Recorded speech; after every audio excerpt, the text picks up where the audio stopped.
अस्सलाम वालेकुम, मैं हूं शाहजेब खानजादा। सुप्रीम कोर्ट से रोजाना की बुनियाद पर बड़ी खबरें आ रही हैं। आज भी सुप्रीम कोर्ट के 3 रुकनी बेंच ने एक बड़ा हुक्म जारी कर दिया है। स्टेट बैंक ऑफ पाकिस्तान को हुक्म दे दिया है कि वो पंजाब और खैबर पख्तूनख्वा असेंबली के इंतखाबात के लिए 21 अरब रुपए बराह रास्त इलेक्शन कमीशन को जारी करे।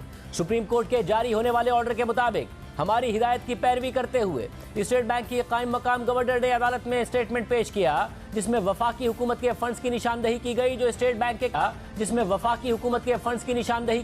स्टेट बैंक के कंट्रोल में है। इस फहरिस्त में हमें 17 अकाउंट्स दिखाए गए हैं, जिनमें मजमूई तौर पर तकरीबन 1400 अरब रुपए मौजूद हैं, जबकि इन 17 अकाउंट्स में अकाउंट नंबर 1 जो नॉन फूड अकाउंट है उसमें 1392 अरब रुपए मौजूद हैं, जो मजमूई फंड्स का 98% है। अदालत में इस बात की वजाहत की गई है कि अकाउंट नंबर 1 में मौजूद रकम किसी खास इस्तेमाल के लिए मुख्तस नहीं है और इसमें मौजूद फंड्स जामे नहीं हैं, क्योंकि इसमें रेगुलर बुनियादों पर हुकूमती अखराजात को पूरा करने के लिए पैसे आते और जाते रहते हैं। अदालती फैसले के मुताबिक कायम मकाम गवर्नर का कहना है कि इस अकाउंट नंबर 1 के अलावा बाकी जितने 16 अकाउंट्स हैं वो खास मकासद के लिए इस्तेमाल के लिए मुख्तस हैं। अदालती फैसले के मुताबिक कायम मकाम गवर्नर से सवाल किया गया कि जो पंजाब और खैबर पख्तूनख्वा में इंतखाबात के लिए 21 अरब रुपए के फंड्स दरकार हैं, क्या उनका बंदोबस्त वफाकी हुकूमत के अकाउंट नंबर 1 में मौजूद रकम से हो सकता है, जिसकी कायम मकाम गवर्नर स्टेट बैंक ने तस्दीक की कि इलेक्शन कमीशन को 21 अरब रुपए की फरहमी के लिए जरूरी ट्रांजैक्शंस कम से कम मुमकिन वक्त में की जा सकती है और जल्द अज जल्द इसको 17 अप्रैल तक मुमकिन बनाया जा सकता है। अदालती फैसले के मुताबिक फाइनेंस डिवीजन के स्पेशल सेक्रेटरी ने अटॉर्नी जनरल की मदद से अदालत को प्रेजेंटेशन दी, जिसमें हुकूमत की मुआशी पोजीशन और जेर इल्तवा IMF प्रोग्राम की जिम्मेदारियों से आगाह किया गया।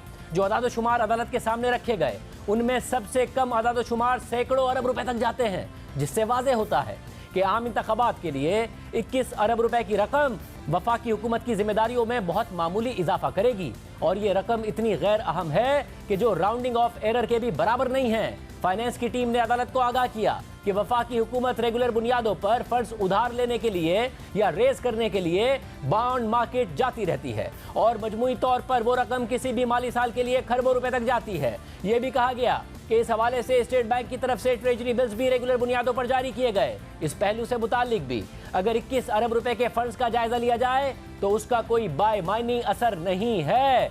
फाइनेंस टीम ने इस बात की भी तस्दीक की है कि अगर अदालत इलेक्शन कमीशन के इस्तेमाल के लिए फंड्स जारी करने के अमल से मुताल्लिक कोई फैसला देती है तो उसको जल्द निपटाया जा सकता है और ये काम 17 अप्रैल तक हो सकता है। अदालती फैसले के मुताबिक अदालत के सामने जो तफसीलात रखी गई हैं, इस हवाले से कोई शक नहीं है कि कमीशन की ज़रूरत के मुताबिक उन्हें 21 अरब रुपए की फरहमी फौरी तौर पर और एक दिन की बुनियाद पर हो सकती है। जहां तक पैसों की मुंतकली के मैकेनिज्म का ताल्लुक है तो इलेक्शन कमीशन के सेक्रेटरी ने अदालत को बताया है कि कमीशन के पास जो फंड इस्तेमाल के लिए आते हैं वो अकाउंटेंट जनरल पाकिस्तान रेवेन्यूज के पास होते हैं और इस एजेंसी ने इलेक्शन कमीशन के फंड्स के लिए एक ID नंबर मुख्तस किया हुआ है और इस ID नंबर के साथ एक सीलिंग मुंसलिक है जिसका तायुन फाइनेंस डिवीजन करता है। उस सीलिंग के अंदर यानी उस हद के अंदर जो फंड्स मुतालिका ID के लिए मुख्तस हों तो वो रकम बाआसानी से इलेक्शन कमीशन के इस्तेमाल के लिए मौजूद हो सकती है।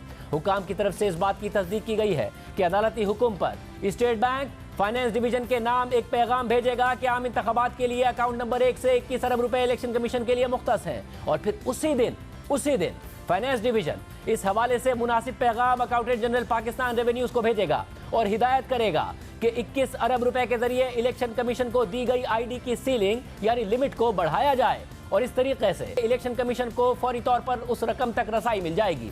अदालती फैसले के मुताबिक वजारत खजाना के हुकाम ने अदालत के सामने ये तस्दीक की है कि आर्टिकल 84 के तहत वफाकी हुकूमत के पास पूरा इख्तियार है कि वो फेडरल कंसोलिडेटेड फंड से ऐसे अखराजात की इजाज़त दे जो नई सर्विस से मुताल्लिक हों और वो सालाना बजट स्टेटमेंट में शामिल ना हो और ऐसे अखराजात के लिए वफाकी हुकूमत कौमी असेंबली से एक्स पोस्ट फैक्टो इजाज़त ले सकती है, यानी बाद में इजाज़त ले सकती है। हमारी नज़र में इलेक्शन के लिए फंड्स जारी करने से मुताल्लिक ना तो कोई माली मसला मौजूद है और ना ही इजाज़त के लिए कोई प्रोसीजरल मसला है। इसलिए ये हुक्म दिया जाता है कि स्टेट बैंक के जेरे कंट्रोल जो अकाउंट नंबर 1 है, जिसमें फेडरल कंसोलिडेटेड फंड का सबसे बड़ा हिस्सा मौजूद है, वो इसमें से 21 अरब रुपए इंतखाबात के लिए जारी करे और फौरी तौर पर इस हवाले से फाइनेंस डिवीजन को आगाह करे और फिर फौरी तौर पर finance division accountant general Pakistan revenues को हिदायत करे कि वो इलेक्शन कमीशन से मुताल्लिक सीलिंग की हद को 21 अरब रुपए से बढ़ा दे और ये सब कुछ फौरी तौर पर किया जाए और 17 अप्रैल इस पूरे अमल की आखिरी तारीख होगी। इससे आगे नहीं बढ़ा जाएगा। स्टेट बैंक, वजारत खजाना, AGPR और इलेक्शन कमीशन साथ मिलकर काम करें और पूरी तरह कोऑर्डिनेट करें ताकि तय करदा वक्त में अदालती हिदायत पर अमल हो। अदालती फैसले के मुताबिक 18 अप्रैल तक स्टेट बैंक और वजारत खजाना अपनी पैरवी की रिपोर्ट अदालत में जमा करवाएं। वजारत खजाना की रिपोर्ट में अकाउंटेंट जनरल पाकिस्तान रेवेन्यूज की तस्दीक भी शामिल होनी चाहिए और इलेक्शन कमीशन भी 18 अप्रैल को अपनी रिपोर्ट जमा कराकर तस्दीक करे कि उन्हें 21 अरब रुपए तक रसाई मिल गई है।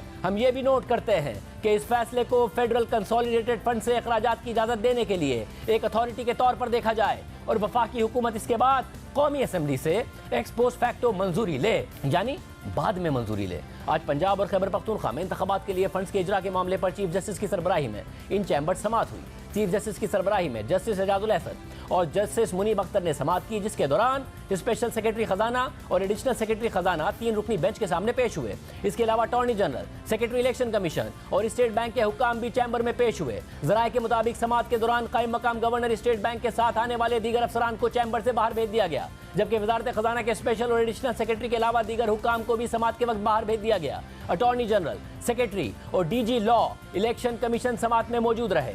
जराये का कहना है कि जजेस ने इलेक्शन के लिए फंड जारी न करने पर बरहमी का इजहार किया और वाज़ेह किया कि अदालती हुक्म पर अमल करना पड़ेगा। जराये के मुताबिक समाअत के दौरान अटॉर्नी जनरल को हुकूमती मौक़िफ़ पेश करने पर सख्त सवालात का सामना करना पड़ा। अटॉर्नी जनरल का कहना था कि वफाकी हुकूमत ने सुप्रीम कोर्ट के 4 अप्रैल के हुक्म पर अमल दरामद कर दिया है। सुप्रीम कोर्ट के हुक्म पर फेडरल कंसोलिडेटेड फंड से रकम के लिए बिल पार्लियामेंट में पेश किया। पार्लियामेंट ने इंतखाबात के लिए फेडरल कंसोलिडेटेड फंड के इजरा के बिल को मुस्तरद कर दिया। पार्लियामेंट से बिल मुस्तरद होने के बाद हुकूमत स्टेट बैंक को फंड के इजरा का नहीं कह सकती। जराये का कहना है कि इसके बाद सुप्रीम कोर्ट ने कायम मकाम गवर्नर स्टेट बैंक को इलेक्शन कमीशन को बराह रास्त फंड जारी करने का हुक्म दे दिया है और ये बात बाद में फैसले में नजर आई कि अदालत ने बराह रास्त स्टेट बैंक को यह हुक्म दे दिया। वफाकी हुकूमत ने अटॉर्नी जनरल के जरिए तहरीरी तौर पर सुप्रीम कोर्ट में अपना जवाब जमा कराया है और मौक़िफ़ अख्तियार किया कि सुप्रीम कोर्ट ने अपने ऑर्डर में जो हिदायत जारी की थी उसको मद्देनजर रखते हुए वफाकी हुकूमत ने 9 अप्रैल के काबीना इजलास में फाइनेंस डिवीजन की तरफ से आम इंतखाबात के फंड से मुताल्लिक पेश करदा बिल को मंजूर किया और फेडरल कंसोलिडेटेड फंड से कोई भी रकम जारी करने के लिए एक एक्ट ऑफ पार्लियामेंट जरूरी है और डेडलाइन को मीट करने के लिए यह बिल कौमी असेंबली के 10 अप्रैल के इजलास में पेश किया गया, मगर 13 अप्रैल को कौमी असेंबली ने इस बिल को ही मुस्तरद कर दिया, जिसके नतीजे में वफाकी हुकूमत के पास ये अख्तियार नहीं है कि वो स्टेट बैंक या किसी अथॉरिटी को फंड जारी करने का कहे। अदालती हिदायत के मुताबिक वफाकी हुकूमत ने अपनी कानूनी और आईनी जिम्मेदारी अदा कर दी है। अटॉर्नी जनरल मंसूर उस्मान एवान ने मीडिया से बात करते हुए कहा कि हुकूमत ने अदालती हुक्म की तामील कर ली, बाकी काम तो पार्लियामेंट ने करना है। आईनी कानूनी तौर पे तो पोजीशन ये है ना कि जो फेडरल कंसोलिडेटेड फंड है उसमें से कोई भी पैसा निकलना है तो वो कौमी असेंबली की अप्रूवल से, ठीक है, तो हुकूमत को भी कोई डायरेक्शन देने के लिए कौमी असेंबली की अप्रूवल चाहिए होती है और फिर जब हुकूमत के पास वो अप्रूवल आ जाती है तो फिर हुकूमत आगे फर्दर इंस्ट्रक्शंस करती है। अब हुकूमत के पास तो ये अप्रूवल नहीं है ना, वो लीगल पोजीशन तो ये है। तौहीन अदालत का सामना करेगी हुकूमत? तौहीन अदालत किस चीज़ की होनी है? नहीं, फेडरल गवर्नमेंट ने तो कंप्लाई कर दिया ना ऑर्डर, जब फेडरल गवर्नमेंट ने वो कानून ले गई कैबिनेट से अप्रूव करा कर तो ऑर्डर की कंप्लायंस फेडरल गवर्नमेंट ने तो कर दी ना, बाकी तो पार्लियामेंट क्या है। 4 अप्रैल को सुप्रीम कोर्ट ने पंजाब हुकूमत को भी हुक्म दिया था कि पंजाब की निगरान काबीना और बिलखुसूस चीफ सेक्रेटरी और IG पंजाब 10 अप्रैल तक सिक्योरिटी और इलेक्शन ड्यूटी से मुताल्लिक खातिर ख्वाह अमले का एक ऐसा प्लान इलेक्शन कमीशन को फराहम करें जो इसे काबिल कबूल हो और मजीद ये कि आम इंतखाबात के इनेकाद के लिए अपनी आईनी जिम्मेदारी निभाते हुए हुकूमत पंजाब और तमाम एहलकार मुतहर्रिक तरीके से इलेक्शन कमीशन की मामलत करें। लेकिन जराये के मुताबिक इलेक्शन कमीशन ने सुप्रीम कोर्ट को बता दिया है कि 3 लाख सिक्योरिटी एहलकारों की जरूरत है और पंजाब हुकूमत सिर्फ 75,000 एहलकार दे सकती है, मगर आज के ऑर्डर में इस हवाले से कोई जिक्र नहीं है। मगर फाइनेंस के हवाले से बराह रास्त बता दिया गया है कि स्टेट बैंक कैसे रकम जारी करेगा। इसी तरह सुप्रीम कोर्ट ने वफाकी हुकूमत को हुक्म दिया था कि वो इंतखाबात के लिए अफवाज, रेंजर्स, FC और दीगर तमाम उन एहलकारों की मौजूदगी को यकीनी बनाए जो बिलवास्ता या बिलावास्ता उसकी कमांड में आते हैं और जिनको इलेक्शन कमीशन को सिक्योरिटी और दीगर मकासद के लिए जरूरत है। और इस हवाले से वफाकी हुकूमत 17 अप्रैल तक इलेक्शन कमीशन को अपना प्लान फराहम करे जो इलेक्शन कमीशन के लिए काबिल कबूल हो और अगर इलेक्शन कमीशन की मामलत से मुताल्लिक वफाकी हुकूमत और पंजाब की निगरान हुकूमत ने अदालती हुक्म पर अमल दरामद ना किया तो कमीशन मुनासिब फैसले के लिए अदालत को आगाह करे। लेकिन ये बात अब तक सामने नहीं आई है कि सुप्रीम कोर्ट में वजारत दिफा ने क्या जवाब जमा कराया था। 1 अप्रैल की समाअत में अटॉर्नी जनरल ने इंतखाबात के लिए सिक्योरिटी के मामले पर इन चैम्बर समाअत की इस्तदा की थी, लेकिन चीफ जस्टिस ने इस पर रिमार्क दिए थे कि हमें सील्ड रिपोर्ट्स दे दें, हम पढ़ लेंगे। हम सिर्फ फौज की बात नहीं कर रहे हैं, मुसल्लह अफवाज में एयरफोर्स और नेवी भी शामिल है। अगर हमारी फौज हसास जगहों पर तैनात है तो हमें इन 2 अफवाज के बारे में भी बताया जाए। अगर पाक आर्मी की नफरी मसरूफ है तो दीगर सर्विसेज से एहलकार लिए जा सकते हैं। इलेक्शन में ड्यूटी के लिए जंगजू फौजी नहीं चाहिए।